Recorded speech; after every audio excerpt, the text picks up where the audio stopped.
Inicialmente a gente se preparou para falar um pouquinho sobre a Páscoa, né, que aconteceu agora nesse domingo, logo depois da sexta-feira da Paixão, da quinta-feira, domingo de Ramos, e tem toda uma ritualística que historicamente ela é católica, historicamente ela é criada ou seguida pelo catolicismo. E por mais que a gente queira não ter, né, uma conexão ou não queira, vamos dizer assim, não vou dizer acreditar, ou não ter uma conexão com isso, de certa forma isso está o tempo todo atravessando a nossa realidade, o nosso dia a dia. Eu penso que Eloinense seja uma cidade essencialmente católica, então isso é um fenômeno, é uma ritualística muito intensa e muito forte aqui, né? E um dia eu estava conversando com uma pessoa que conhece bem mais que eu sobre espiritualidade, e ele me disse mais ou menos o seguinte: Cristiano, faz as contas, né? Desde que começou, e depois eu vou falar um pouquinho para vocês, o Concílio de Nicéia, são mais ou menos 1.700 anos. Na Idade Média, vamos dizer assim, cada geração ela acontecia a cada 25 anos. Ou seja, a cada 100 anos, nós tivemos 4 ou 5 pais, 4 ou 5 avós, contando e recontando a mesma história. Então vamos colocar aí, não vamos por 4 para ficar no mínimo. Multiplica 4 vezes 17, vai dar uma quantidade aí quase muito próxima de 100 gerações escutando e repetindo isso, né? Então, às vezes a gente tem dificuldade de se desvincular dessas verdades, né? Se você fizer tal coisa, você vai para o inferno, né? Quem de nós não cresceu ouvindo essas coisas, né? Deus castiga, né? Enfim, foram coisas que fizeram parte da história da humanidade ocidental, sobretudo no Brasil. E que com a colonização houve a intenção clara, quase que legal, de se converter os indígenas, porque eles eram tidos como pagãos ou quase que não merecedores da glória, da salvação, entre aspas, né? E tivemos uma outra circunstância que ela é muito pouco falada, e a gente praticamente não ouviu isso na igreja, na escola, que foi a questão dos escravos no Brasil. Lá para setembro tem livro novo aí contando a história de uma escrava, né, que tem essa trajetória. E no que eu fui escrever esse livro, eu fui pesquisar um pouquinho mais. Nós não temos a mínima noção do que foi feito com o povo negro nesse país, sobretudo com as mulheres.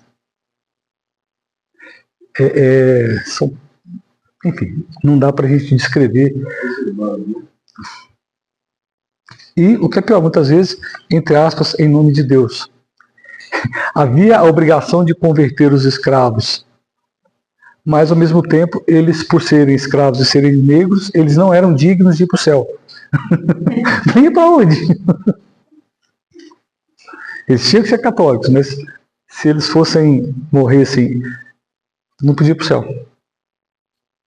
Então, sim, por que eu estou falando isso? É um preâmbulo para a gente entrar nessa questão, para a gente entender um pouco o que é fundamento, o que é realidade, o que é fé, o que é manipulação, e para a gente se situar, para que a gente não embarque em qualquer canoa. O Kardec veio e reescreveu tudo isso, e a coisa que mais assusta no espiritismo kardecista é que ele usa uma metodologia científica para ter fundamento. Não é só fé. E isso mexe um pouco e, de certa forma, ameaça. Mas vamos lá. Falando então da Páscoa. A Páscoa, na visão católica, ela é a ressurreição do Cristo. O Cristo foi crucificado, padeceu os sofrimentos e lá no terceiro dia ele ressuscitou dos mortos. Lá na história da caverna, e depois apareceu para as pessoas. Isso tem um simbolismo muito grande, porque até 325 depois de Cristo, existiam muitas teorias sobre o Cristo. Não existia uma coisa organizada, vamos dizer assim, uma legislação única para explicar o Cristo. Então existiam defensores do Cristo, ou padres, que diziam, não, o Cristo era humano, foi um presente de Deus, mas ele era humano. Outros diziam, não, ele era um enviado de Deus, mas ele era quase santo. E notem vocês como é que a gente discutindo isso, como é que isso faz com que a gente fique se perguntando, né? Então, até 325 depois de Cristo, não existia um conceito definido, claro, afirmativo, de que Cristo era Deus. Ele era um outro ser, mas tinham pessoas que falavam que ele era Deus. Então, em 325, no concílio de Nicéia, o Constantino, que era o Papa da época, ele foi lá e falou, olha, vamos fazer uma reunião aqui e vamos resolver essas pendengas todas para ter uma voz única.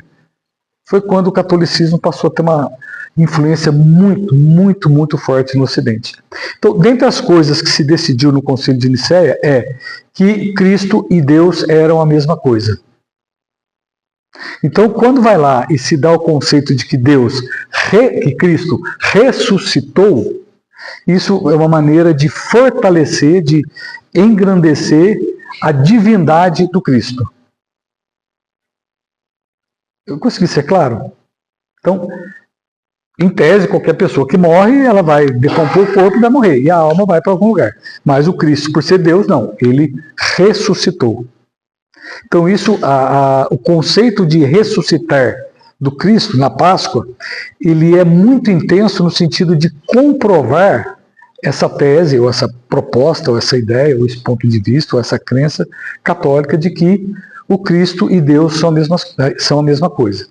E é interessante que num concílio que teve logo depois, deixa eu ver a data certinha aqui para vocês, em 385, ou seja, mais ou menos 50 anos depois, num concílio parecido, instituiu-se a figura do Espírito Santo, que também não existia.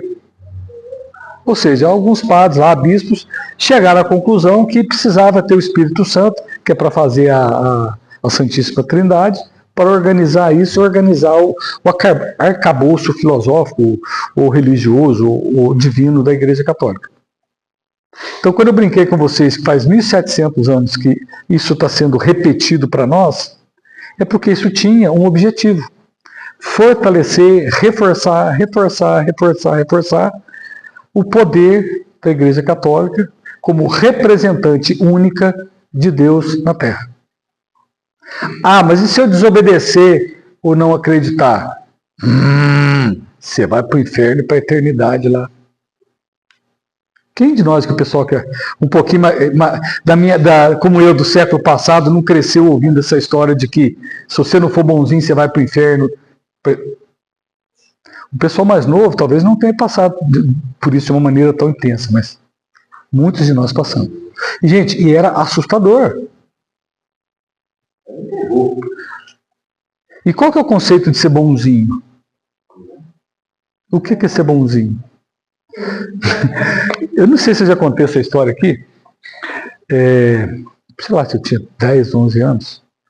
Enfim, eu fiz uma arte mais brava lá.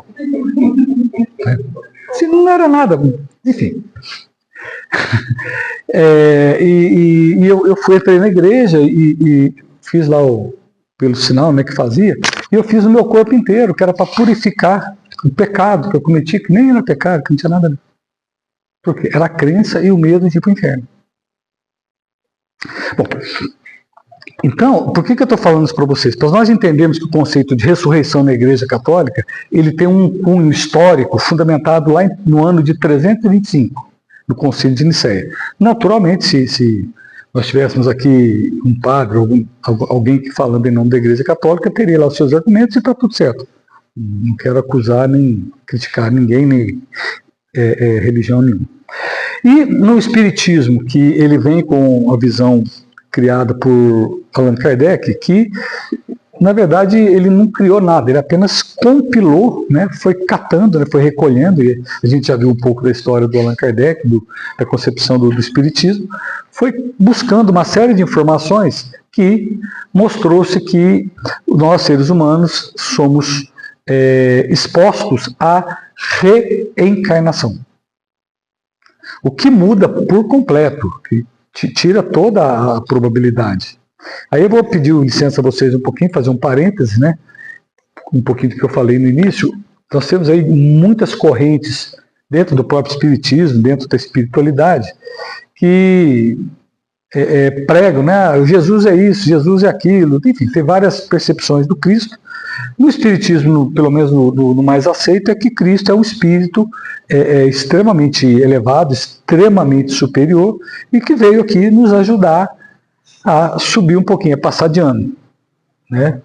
Nos dando exemplos, nos contando parábolas, nos ensinando uma nova percepção do ser humano. E, de certa forma, encerrando várias das crenças que nós tínhamos ligadas ao Antigo Testamento, que é extremamente ligado ao povo judeu, a religião e a filosofia judaica, que, por si só, ela é extremamente conservadora e extremamente dura. Eu acredito que nós brasileiros teríamos ou tenhamos uma dificuldade muito grande para seguirmos a fé judaica. Que, de certa forma, eles ainda acreditam que Cristo ainda não veio, eles ainda estão lá ancorados no Antigo Testamento, que é uma outra fase. Bom, então, e na reencarnação, o que é? É a mesma volta da alma, só que num novo corpo. O Cristo ressuscitou? Ressuscitou. Isso não faz diferença para o espírita. Demonstra que ele é um espírito elevado, que ele é um espírito que tem controle sobre a matéria, sobre a carne, tem esse poder. E para o espírito no nível de elevação do Cristo, isso é fichinha, né? Um espírito com nível de elevação de luz do Cristo, ele é capaz de fazer intervenções, vamos dizer, entre aspas, na matéria que a gente sequer imagina. Se nós partirmos do pressuposto que existem infinitos planetas, infinitos mundos, e acreditamos que eles também sejam habitados, o Cristo vai fazer parte aí de uma hierarquia que eu não consigo imaginar, muito próxima, ou mais próxima do Criador, que é Deus. E com isso ele tem a possibilidade, ou eu não gosto dessa palavra, mas o poder de mexer na matéria, de intervir na matéria. Então, dentro dessa concepção, a ressurreição é o Filho de Deus que foi lá, depois de morto, voltou para o mesmo corpo. Na reencarnação, não faz muita diferença, mas ele foi lá e reabitou aquele mesmo corpo, depois de 3 dias, mas o importante é que o Cristo continua em espírito, em energia, e como está até hoje. Por isso que às vezes fica um pouquinho difícil, né? Muitos de nós fomos criados imaginando que Deus era um velhinho de barba branca que ficava em cima das nuvens e que Jesus Cristo vai ter para sempre aquela face. E não tem necessidade disso. Por quê? Porque ele é energia. Ele é luz. Não estou dizendo que o catolicismo ou outras igrejas não enxerguem dessa maneira. Talvez até enxerguem. Mas a essência do Cristo para o espiritismo ou para a espiritualidade é que ele é um ser de luz. Muito, muito, muito, muito mais evoluído que nós, e já bem deslocado da matéria, das necessidades da matéria. Bom, dentro dessa concepção, o corpo, a ressurreição restaura o corpo original, embora transformado e glorioso. A reencarnação utiliza o corpo novo, diferente a cada vida, que é o que se prega no Espiritismo.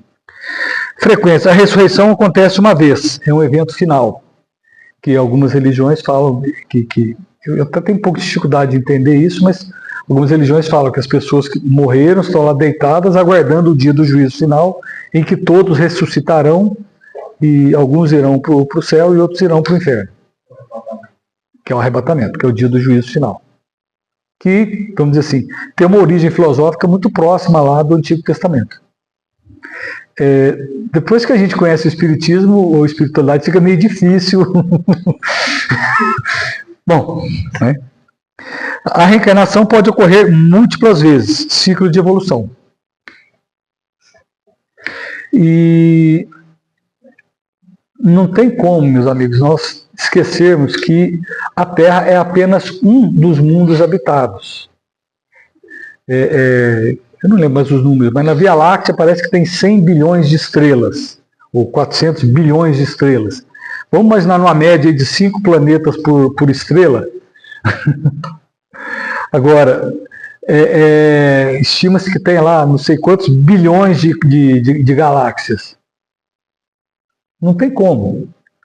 Ou a gente acredita que todos esses corpos celestes sejam habitados, cada um a seu modo, ou fica difícil a gente acreditar no poder de Deus. Ah, mas como é que vai viver lá em Vênus, lá a atmosfera é ruim e tal? Experimenta pegar um de nós e colocar lá nas fossas marianas a 11 mil metros de profundidade. Totalmente, absolutamente inóspito para nós. E vice-versa, pega um peixe que está lá a 11 mil metros e traz aqui, ele morre. Então, se algum corpo foi desenvolvido, algum ser foi desenvolvido numa outra frequência, numa outra atmosfera, num outro planeta, absolutamente ele não vai ter a mesma caracterização que nós. Não precisa respirar oxigênio, pode respirar outra coisa. Você, de repente, nem precisa respirar.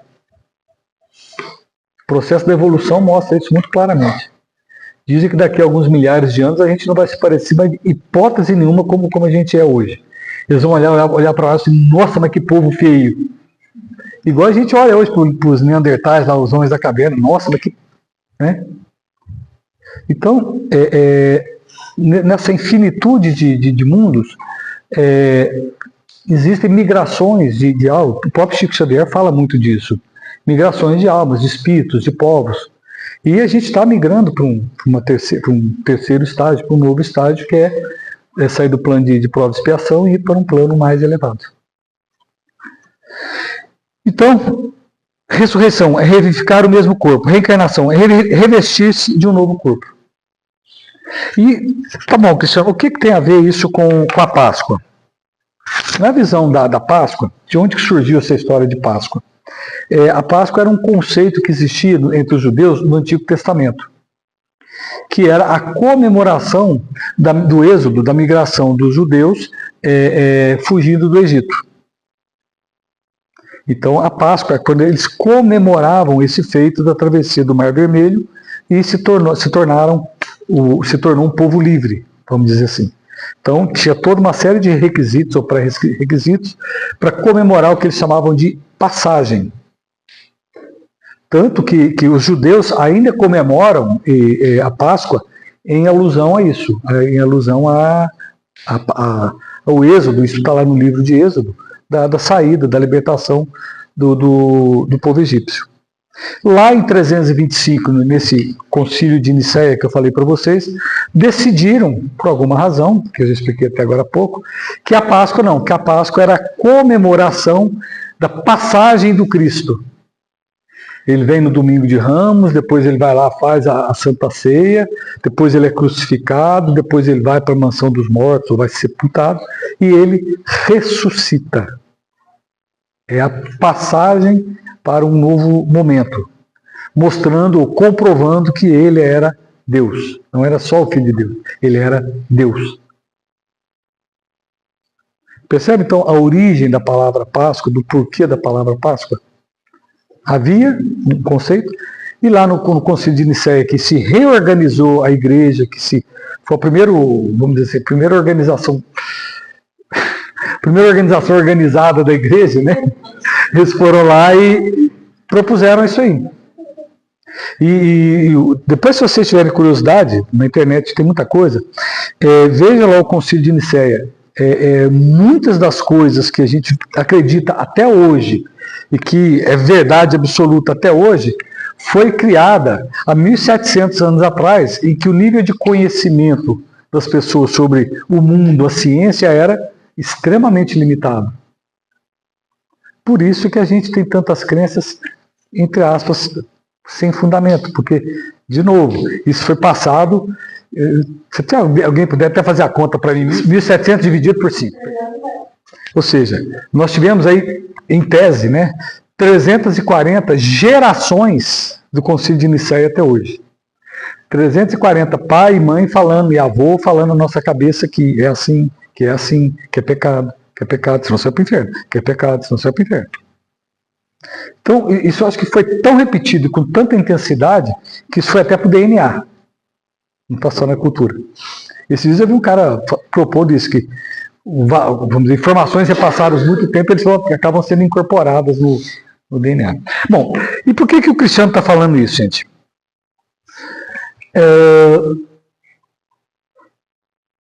dei um exemplo claro de como que uma verdade foi construída, isso aqui é histórico, está lá na história. Como que uma verdade foi construída em cima de um evento religioso. Não estou dizendo que está certo ou está errado. Então, é importante que a gente fique muito atento sobre o que nos é ensinado, o que nos é dito. E eu absolutamente não quero ser indelicado aqui, mas até mesmo a gente ter um certo cuidado em interpretar a Bíblia. Porque muitas vezes a gente ouve pessoas aí discursando sobre a Bíblia, fazendo interpretações convenientes, né, para a sua religião, para a sua igreja, para aquela circunstância qualquer. Nós não somos ninguém para julgar. Mas apenas que a gente fique atento para que não se deixe levar por coisas que às vezes têm um interesse, entre aspas, um fundamento que não é religioso. Fé é fé, fato é fato. Então, estou dizendo para vocês que em algum momento criou-se que Páscoa é isso. Bom, mas como é que o Espiritismo olha a Páscoa? De uma maneira simbólica.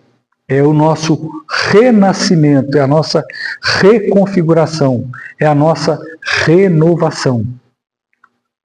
É a gente perceber a nossa finitude nesta vida e saber que aqui a gente está jogando as sementinhas do que a gente vai estar colhendo ao longo dessa vida e nas seguintes.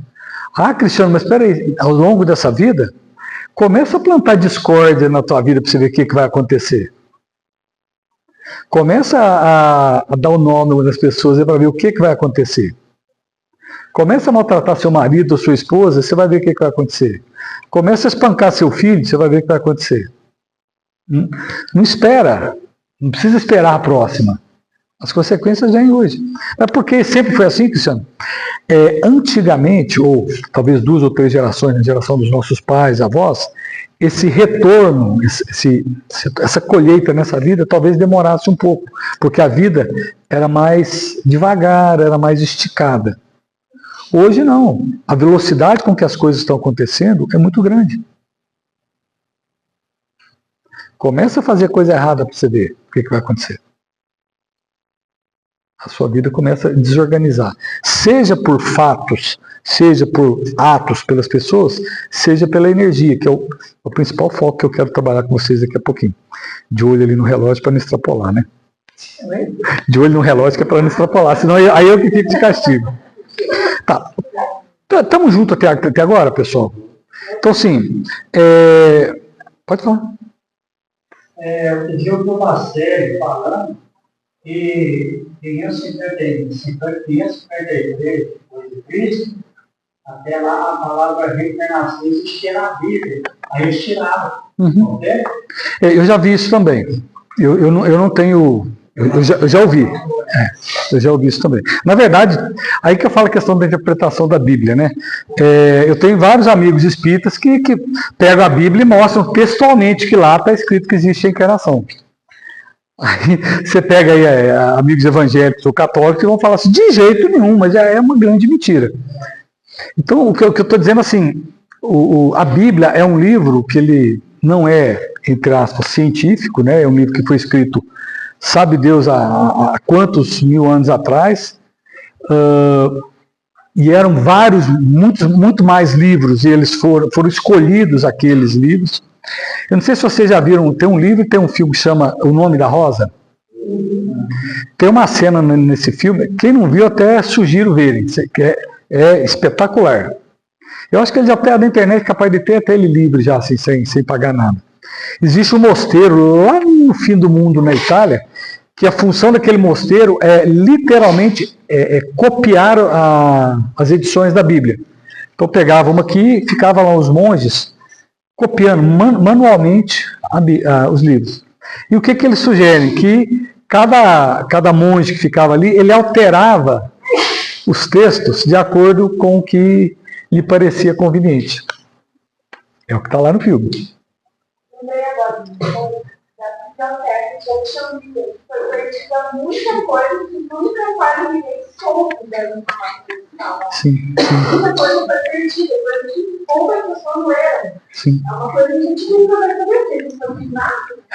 Então, talvez informação que, sei lá, 5 pessoas vão fazer. Foi muita coisa queimada mesmo. Muita coisa. E dizem, né? Aí agora, falaram aí, né? Falaram aí. Eu fiquei sabendo. Diz que o mineiro, quando quer convencer alguém, mas não quer se comprometer, ele fala assim: o que você acha desse carro aí? O povo fala que esse carro aí não é muito bom, não. Mas é ele que está falando. Então, nós mineiros somos bons nisso, né? Alexandria, e lá no Nome da Rosa tem uma biblioteca também que ela é queimada. Não é o espaço para a gente falar aqui, mas hoje existem muitas teses na internet, tá? Dos Anunnakis, dos exilados de Capela, tem trocentas teorias ou teses que falam de povos que vieram antes de nós. Que, em tese, o primeiro povo civilizado foram os sumérios. Se eu não estou enganado, há 7.500 anos atrás, alguma coisa assim. Agora a Terra tem 4,5 bilhões. Né? E o que eu... Até antes um pouquinho de vir para cá, eu estava pesquisando algumas coisas lá, entrou um áudio de um cara, ele é um estudioso espiritualista, ele falando que, até para a gente prestar atenção nisso, que dos povos sobreviventes vamos dizer assim, que não foram submetidos a essa colonização católica da Idade Média, foram os negros da África. Tanto que se você pegar as religiões africanas de raiz, elas são reencarnacionistas. O candomblé, a umbanda, acho que deve ter mais umas 2 ou 3 lá, são reencarnacionistas. E o que acontece? Os negros, na hora que foram falar disso, em pleno 1700, 1800, é fogueira, não tinha como. Né? Não vive falando disso, pessoal. Ele pegou a repetição não do livro, a repetição da tradição. Da tradição. Quando você põe o papel, porque eu discordo daquele papel, é errado. Agora, quando é passado no boca a boca e não se perde, a felicidade, meu ver, é maior. Sim.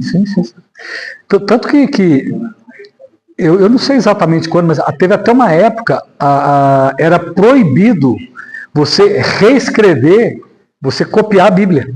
Só a igreja tinha essa permissão. E o que é pior, em latim. Você não podia reescrever. Por quê? Porque as pessoas não tivessem acesso. O conhecimento ficaria circunscrito àquelas pessoas. Bom, mas vamos lá. Então, pessoal, é muito importante que a gente, enquanto espíritas, a gente enxergue a Páscoa mais no sentido figurado, no sentido, vamos dizer assim, tanto que o espiritismo não comemora, não tem lá aquela coisa de fazer procissão. A Páscoa é como uma data festiva que nos convida a repensar o nosso posicionamento na Terra. Como é o Natal, como de repente para alguns pode ser festa junina, como pode ser dia de ação de graças. Mas como está na tradição, e aí entra uma outra coisa bem delicada, né? Praticamente todas as festividades religiosas ou ritualísticas, elas se tornaram eles deram um jeitinho de achar um atrativo comercial. Então, o Natal virou Papai Noel para dar presente, Páscoa é para dar ovo de Páscoa, Dia das Crianças é o presente do Dia das Crianças, né? Eu só estou esperando o Dia dos Idosos para ver o que vai sobrar para mim. Né? Uma cadeira lá, eu vou ficar quieto. Fica quieto. E não vai lá em Alaimento falar abobrinha mais. Mas é isso mesmo. Se a gente for pensar, o comércio se apossou dessas datas que eram de simbolismo religioso para vender. Tá errado, tá certo? Não vou entrar no mérito disso. Por isso que eu falei no comecinho da minha conversa com vocês. Vamos prestar muita atenção para a gente, não é que tem que criticar, mas saber o que está por detrás daquilo. Né? Eu vou falar uma coisa muito pessoal para mim, minha percepção, por conta desse livro que eu estou terminando, na verdade terminei de escrever já. O que a sociedade brasileira fez com o índio, com o negro, foi uma coisa assim Cara, não tem como descrever o tanto que isso foi cruel. E ninguém fala disso. Né? Aí, sabe, para minimizar, vamos lá criar o dia 13 de maio, que é para homenagear. Tá, mas e aí? Na escola continuam falando que percebe? E os negros continuam sendo maltratados e as mulheres negras muito mais ainda.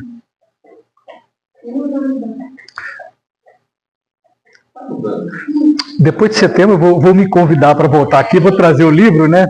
O livro vai chamar Mãe Preta, Uma Lágrima de Luz. Aí eu estou falando, criticando o povo do comércio, aí eu fazendo comércio aqui. Dá de graça, não, vai pôr na internet lá e está tudo certo. Mas é a história de uma mulher que foi sequestrada na África e veio para o Brasil. Ela foi estuprada no meio do caminho e ela teve uma filha. Ela foi estuprada por um branco e ela teve uma filha mulata. E, para todas as sortes ou azares, ela nasceu bonita. Então não precisa dizer mais nada, né? Naquele tempo. E vai contando como que a mulher era, vamos dizer assim, objeto realmente de todos os arroubos sexuais. Porque não tinha lei que proibisse isso. Bom, em setembro a gente vê isso. Bom, a Páscoa judaica, ela comemorava o êxodo do Egito. A Páscoa católica, a ressurreição do Cristo, o poder divino, vencer a morte. Eu comentei já com vocês um pouquinho aqui, que depois no Concílio de Constantinopla, em 381, criou-se o conceito ou a ideia do Espírito Santo, que eu particularmente tenho um pouco de dificuldade para entender pai, filhos, eu realmente não consigo entender isso. Mas também não sou estudioso disso, não me cabe. Mas para vocês entenderem como que até 381 depois de Cristo não existia a figura do Espírito Santo. Hoje faz parte vamos dizer assim, de muitos rituais, de muitas culturas. Oi?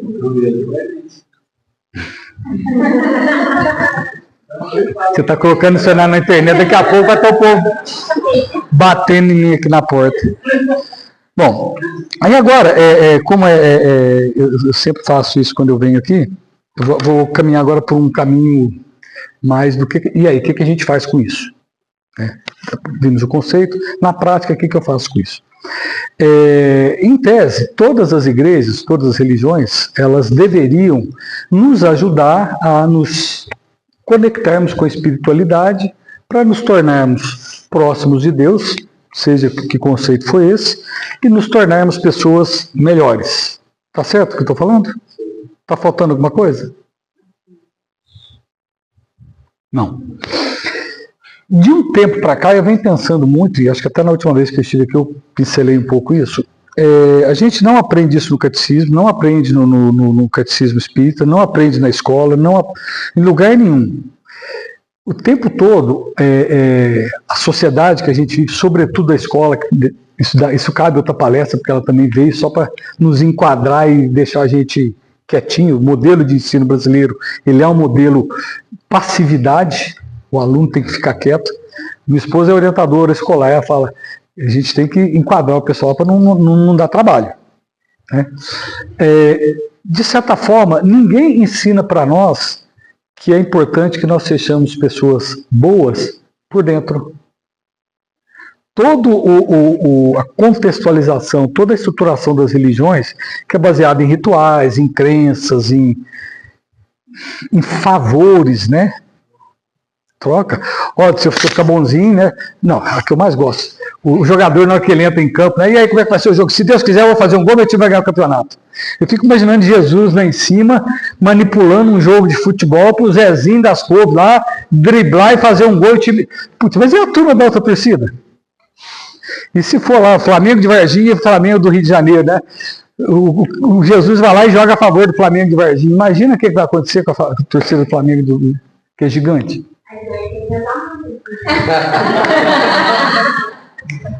É exatamente isso que você está falando.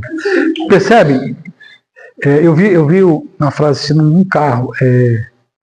Se você tiver fé, se você crer e tiver fé, você vai ter prosperidade. Alguma coisa assim. Bacana, mas não trabalha não para você ver. Não estuda não para você ver. time do Ercílio, por exemplo, não tá ganhando porque ele é católico. Oi? O time do Ercílio não tá ganhando porque ele não é católico. Todo mundo é católico. Marcou. Então, mas é isso mesmo. Olha só, as religiões, elas são focadas em dogmas, padrões, ameaças, rituais e os intermediários.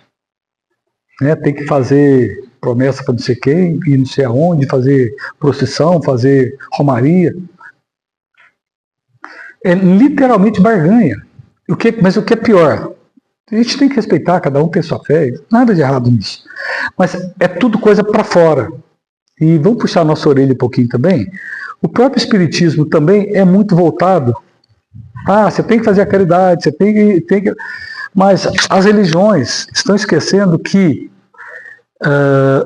o que vai nos diferenciar e nos aproximar da divindade é o que nós vibrarmos dentro de nós.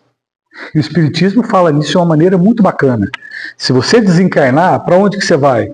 Onde você estiver vibrando, não é isso? É isso mesmo? É a vibração. Eu posso ser um cara muito bonzinho, mas assim, um santinho. Mas lá no dia da minha morte, sei lá, eu estava lá com alguém, eu acabei matando alguém e fiquei com muita raiva de alguém. Para onde que eu vou? Eu vou para o umbral, naquela vibração. E faz sentido isso. Por quê? Se nós nos descolarmos desse corpo aqui, nós somos energia. E tem um exemplo que eu acho que ele é perfeito. Você tem um radinho, né? E ele tem a possibilidade de você escutar AM e FM. Você vai escutar a rádio AM se você colocar na faixa de AM e sintonizar a faixa de AM. E FM de FM. Simples assim. Se você tem um radinho que só tem AM, você não vai ouvir rádio FM. Hoje acho que nem existe mais. Antigamente a rádio com um tantão de faixa, né? Ondas curtas, ondas tropicais. Nem sei se existe. Mas vamos pegar, é quase como se fosse a internet hoje. Cada um escuta a música que tem afinidade. Vamos imaginar que nós chegando para a minha fala aqui, eu colocasse aqui um funk daquele cheio de palavrão. Primeiro que os espíritos iam vazar tudo, não ia ficar nenhum aqui. Então, gente, o que eu quero convidar vocês a pensarem? Que a Páscoa, ela pode ser entendida, ela poderia ser entendida, ou quem sabe ela deva ser entendida como um movimento de renascimento nosso, de vibração interior, de autoconhecimento, de estar em paz com a gente mesmo. Vou falar uma coisa aqui que talvez possa até assustar um pouquinho. Muitas vezes nós somos extremamente gentis e educados com os outros do lado de fora, mas somos extremamente duros com a gente mesmo. Meninos, quando a gente vai lá, faz um negócio ruim e perde dinheiro, quanto tempo a gente não fica se chibatando? Você passa a vida inteira torcendo para um time, né? Quando vê aí, ó. Meninas, quando acontece alguma coisa na nossa vida, a gente briga com alguém que nos é caro, tal, a gente fica remoendo aquilo, revivendo aquilo, por dias, semanas, meses, anos, décadas, séculos. Nós somos muito bondosos, entre aspas, com os outros. Nem sempre o somos na mesma proporção conosco. E tem uma frase de internet, mas eu acho que ela é interessante. Qual é a única pessoa que vai estar conosco desde o dia que nós nascemos até o nosso último suspiro? Não é pai, não é mãe, não é irmão. Então, o meu convite aqui, aí eu acho que puxando um pouquinho que a gente conversou, é que a gente considere a Páscoa, com essa ressurreição, com esse renascimento, como uma possibilidade de sermos, sim, melhores para os outros, sermos mais caridosos, sermos mais equilibrados, mais pacientes, mais amorosos com os filhos, com os vizinhos, dar mais abraço, né? Mas que nós possamos também ser caridosos, olha a palavra que eu estou usando, com a gente mesmo. E eu falo por mim, cara, eu já tive época da minha vida que, se você olhar para minhas costas, é como se eu estivesse lá o sinal da chibata, de me cobrar. Cara, mas como é que você foi burro? Papapá, como é que você fez isso? Só não dormir à noite assim. Então, gente, a espiritualidade, e o Chico Xavier fala muito claro isso, e é uma coisa que eu sou até um pouquinho cuidadoso de falar, né? Em algumas casas espíritas, vende-se, entre aspas, propaga-se a mesma ideia do umbral como um inferno, com o mesmo rigor. Se você não for bonzinho, não participar da cesta básica, não fizer caridade, só muda o nome. Esses filmes que a gente já viu de espiritualidade, o primeiro lá, Nosso Lar, o médico lá, na hora que ele desencarna, ele vai lá para umbral, porque aquela era a vibração dele. E falar que ele era um cara ruim, provavelmente muito melhor que muitos de nós aqui. Então, o que eu quero convidar vocês é a gente usar esse tema da Páscoa, independente de todos esses temas que a gente abordou aqui, como uma possibilidade, a Páscoa, o Dia das Crianças, o Natal, não importa, para que a gente recupere esse alto amor, essa auto gentileza, essa auto piedade, esse alto carinho. A gente até fala para as pessoas, nossa, como é que você está bonita. Quantas vezes a gente se olhou no espelho e falou, nossa, você está bonita. A maioria das vezes a gente olha no espelho e fala, eu estou acabadinho, nossa senhora, precisa. Olha como é que eu engordei. E deveria ser bom, né? Você olhar no espelho e falar, eu estou mais velho, estou isso aqui. Senão você está caminhando, está prosperando. A grande sacada é, muitos de nós acordamos de manhã, todos os dias, nossa, mais um dia. Puxa, que saco. Cara, eu não sei o número exato, mas parece que por noite, né, por mais de 200 mil pessoas adormecem e não amanhecem. Morrem nesse processo.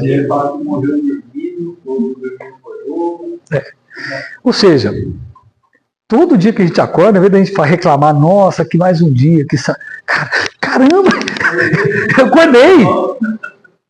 E aí, se eu me olho no espelho já com essa energia, nossa, que saco, onde é que eu estou vibrando? Eu estou vibrando lá numa planície legal do Chico Xavier, ou estou vibrando lá no umbral do Nosso Lar? Percebe?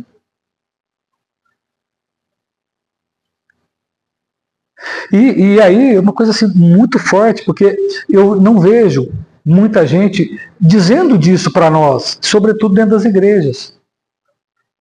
O que tem é uma cobrança. Se você não for bonzinho, abre do olho. E o que é pior, né? O que é ser bonzinho? É isso que eu ia falar. Eles falam desse bonzinho, mas ninguém explica o que exatamente é esse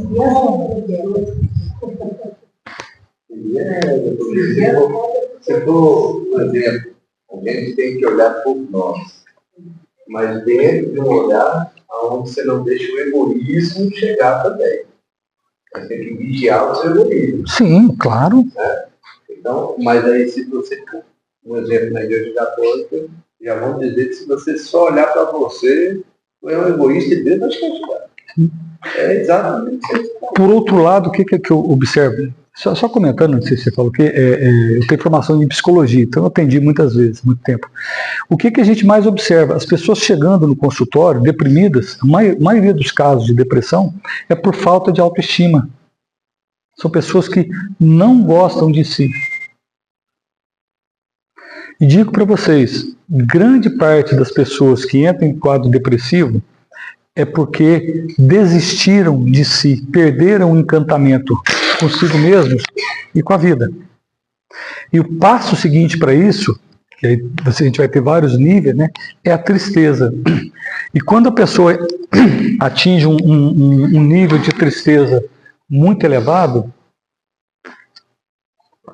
as pessoas desistem de viver e morrem. Você está cansado de ver casos aí. Fulano está tocando, quando você ficou doente, morreu. Não, mas tão novo. Percebe? A tristeza mata. Agora, eu desencarno num alto grau de tristeza. Para onde que eu vou? Eu vou para o nosso lar ou eu vou lá para o... Percebe? E aí é uma sacada muito forte que o próprio Cristo falou. Sois deuses, sois luz, sois filhos de Deus. Percebe? Será que Deus colocou a gente aqui só para sofrer e para o umbral? Não. Quanto mais tempo mais rápido a gente vibrar nessa energia boa, mais rápido a gente vai para os planos superiores. Agora, assim, não vou nem perguntar em voz alta, não, só para cada um de nós refletirmos. Nas nossas 24 horas, vamos tirar 8 horas de sono, então sobram 16 horas. Nessas 16 horas da gente acordado, da gente ativo, quanto tempo a gente está com pensamentos negativos, reclamões, e quantos por cento do tempo a gente está com energia boa, vibrando positivamente? E aí não tem jeito. No comecinho da minha fala eu brinquei com vocês. A sementinha que a gente joga, lembra que eu falei? Muitas vezes o desfecho está nessa própria existência. Alguns de vocês devem lembrar de um desenho animado que tinha do Rabugento. O cara que você pergunta, e aí, tudo bem? Não. Bom dia? Não, vai chover. É o abominável homem do não. Então, meus caros, deixa eu só ver se eu planejei mais alguma coisa para falar aqui. Para além da gente buscar uma religião, uma religiosidade, há que se buscar a espiritualidade. O que é a espiritualidade? É a nossa conexão com Deus. Que Deus que é? Não faz diferença. Nós somos feitos à sua imagem e semelhança. Se nós estivermos vibrando com amor, com energia boa, mas eu estou vibrando aqui, mas eu estou de olho no patrimônio do vizinho, estou com inveja e tal. Não está vibrando no Deus amoroso, no Deus elevado. Agora, que intensidade que é essa? Cada um de nós está num momento.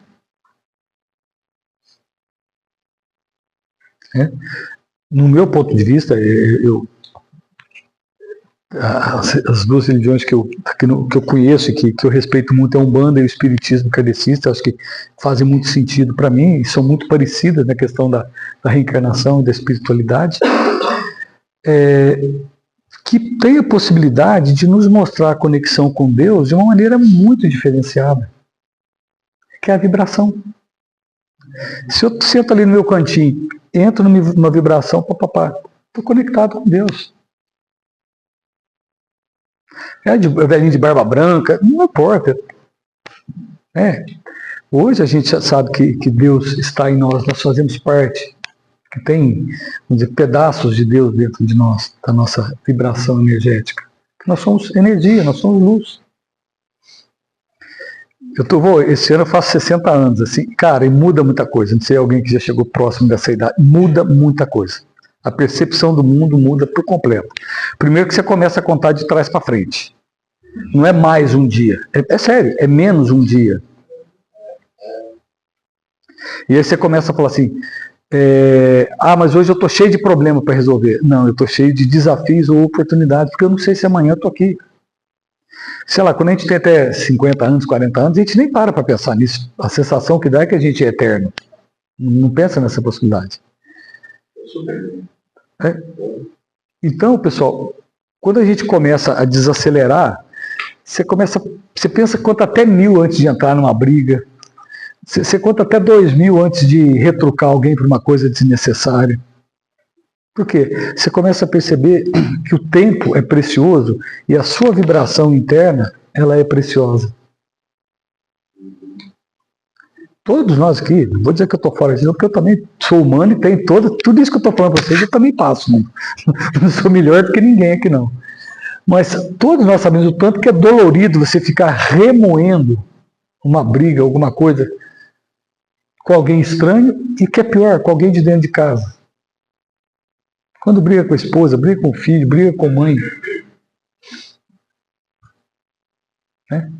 E o que acontece? Naquele tempo, naqueles dias que a gente está remoendo isso, se fosse possível enxergar a nossa aura, o que se enxergaria?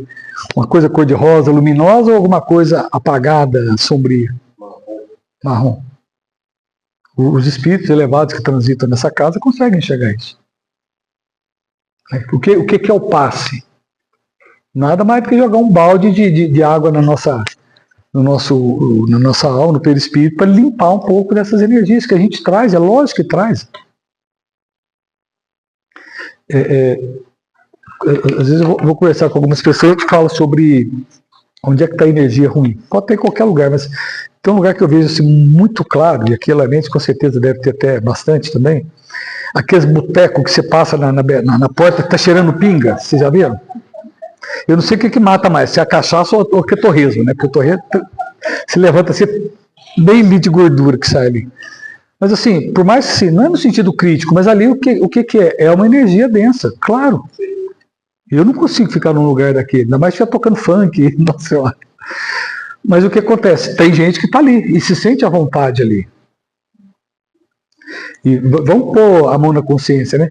Tem gente que se a gente trouxer aqui, vai escutar 5 minutos da minha fala, ou de qualquer um aqui, nossa, que prosa ruim, vou vazar daqui. Hoje eu sempre acho, né? Porque, mas por muito tempo eu percebi que quando eu chegava no shopping, eu ficava muito cansada. Muito cansada mesmo. Uhum. Aí eu, sem querer, eu vi um post no Instagram falando sobre o quanto eu carregava com relação ao turismo. Sim. Aí eu falei, meu Deus, agora não fez sentido. E hoje, quando eu vou, eu consigo saber, né? É um lugar também que eu sempre quis, aquela coisa cansada, né? É porque comprar sonhos, desejar coisas, gente precisa daquilo. Então é um lugar que eu não E essa coisa do consumismo, para além do desejo, né, e ali tudo é feito para a gente desejar. E a sociedade que a gente vive hoje, ela é assim, né? Você vai lá, você tem um fusquinha, você fala, mas eu queria ter um golzinho, né? Você vai lá, compra um golzinho, mas eu queria ter, sei lá, tal. Aí você já está com uma Porsche lá, a arma.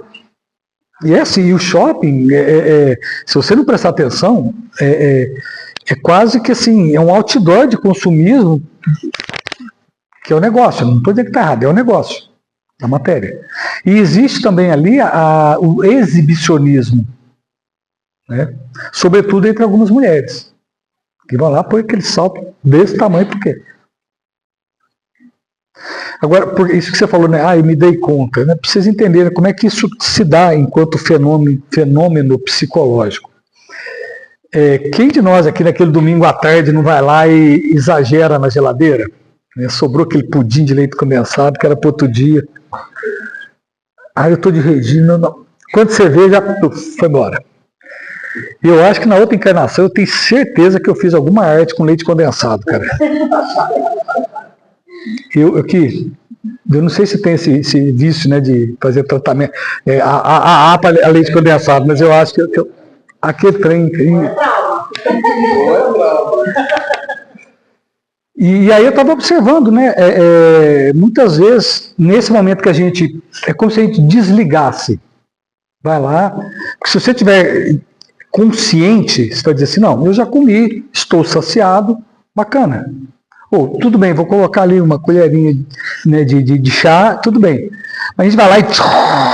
Né, que é o mesmo caso da cerveja. Quem de nós aqui sabe tomar uma cerveja? Meninos? Tem que beber 3. Né? Tem gente que é 3 dúzias. Isso. Eu tenho um parente meu aí, cara, ele comprava, sexta-feira ele levava um engradado de Heineken. Enquanto não acabava o engradado, ele não parava, imagina. Então, o que é isso? Quanto menos a gente se conhece, quanto menos conexão nós temos com o nosso eu verdadeiro, mais a gente vai agir, vamos dizer assim, nesse ser paralelo que a gente faz, nesse ser comportamental que a gente faz, fala, briga, sem se dar conta. Quantos de nós já dizem, falei sem querer? Quem nunca fez isso na vida? Falei sem querer. O que é eu falar sem querer? Eu falar desconectado da nossa consciência, do nosso eu. E depois que falou, meu amigo, tá falado. Tem que colher as consequências. Né?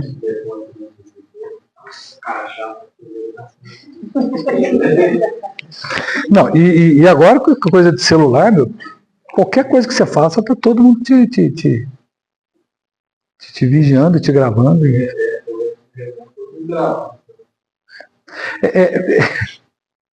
É complicado, né? E, gente, eu tenho que ser muito sincero e honesto com você. Eu falo, os outros, não, eu também faço isso, né? Eu também tenho dificuldade com isso. Você chega num lugar bonito, ao invés de curtir o lugar bonito, fica lá tirando foto. Né? A sensação do prazer, do desfrute de estar ali, é substituído para mandar aquela foto para um terceiro. Ah, mas para ele ficar feliz, para ele gostar. Mentira, é para fazer inveja mesmo, claro que é. Né? Vai lá, põe no Instagram lá, né? Estou aqui na Suíça. Né? Pior ainda é quando é um momento único ali, alguma coisa que está acontecendo ali naquele momento, ao invés de você ver, você prefere filmar e depois você vai assistir ali. Né? Você perdeu aquele momento ao vivo ali. Isso é desconexão com o nosso espírito verdadeiro. Percebe? É a amarração final do que eu falei para vocês hoje. A Páscoa é esse convite numa visão espírita, e talvez eu esteja puxando um pouquinho mais numa visão espiritualista. A Páscoa seria esse convite para a gente se reconectar com a nossa essência. É fácil, Cristiano? Claro que não. Se fosse fácil, qualquer um faria. Né? Ah, você faz, Cristiano? Também tem todas as minhas dificuldades com todos vocês. Né? Ok, gente. Então, fechando, tem algumas receitinhas de bolo que nos ajudam nessa configuração. Algumas delas, ficar quietinho no seu canto, rezando. Tira lá, acha um cantinho na sua casa, tira lá todo domingo de tarde, vai lá, fica meia hora lá, rezando. Vem para a casa espírita, assiste palestra, conversa, socializa, mas tira 2 minutinhos para ficar no seu cantinho, se conectando com a espiritualidade maior. É o olhar-se para dentro, é o conectar-se consigo mesmo. E quando a gente faz isso, a gente se conecta com a espiritualidade superior. Seja ela quem for. O espírito amigo, padrinho, tio, não importa. Que, por sua vez, vai a conexão com Deus maior. Que inclusive, nós temos dificuldade de conceituar esse Deus. Quando era o velhinho de barba branca, é fácil. Claro que está lá em cima, sou eu, mas hoje, Deus é tão absurdamente infinito e luz que a gente tem dificuldade. Mas a gente tem a convicção de que é possível conectar com essa energia, são os fios. Então, quando a gente entra no estado de meditação, de serenidade, de alto amor, a gente começa a vibrar suficientemente para amar o outro de fora. Eu chego para você e falo assim, me dá 5 milhões aí. Ah, bom. Você consegue me dar? Por quê? Não tenho. Como é que eu vou vibrar amorosidade para o outro se eu não tenho amorosidade para mim? Percebe? Pode que eu estou usando um exemplo exagerado dos 5 milhões. Mas é isso. Então, a gente só vai fazer essa conexão com a espiritualidade superior quando a gente aprender a organizar aqui dentro. Parar de olhar um pouquinho para fora e olhar para dentro. Se a casa está limpa, está arrumadinha, fica mais fácil de cuidar lá. Se o jardim está limpo, está adubado, está arrumadinho, está irrigado, fica mais fácil que as plantas floresçam. Não falar bonito, mas pagar. Por isso, assim, por umas 3 ou 4 vezes eu fiz questão de reforçar aqui. Tudo isso que eu estou falando para vocês também são dificuldades que eu, enquanto ser humano, como todo mundo, tem. Claro. Porque é o que nós estamos fazendo aqui na Terra.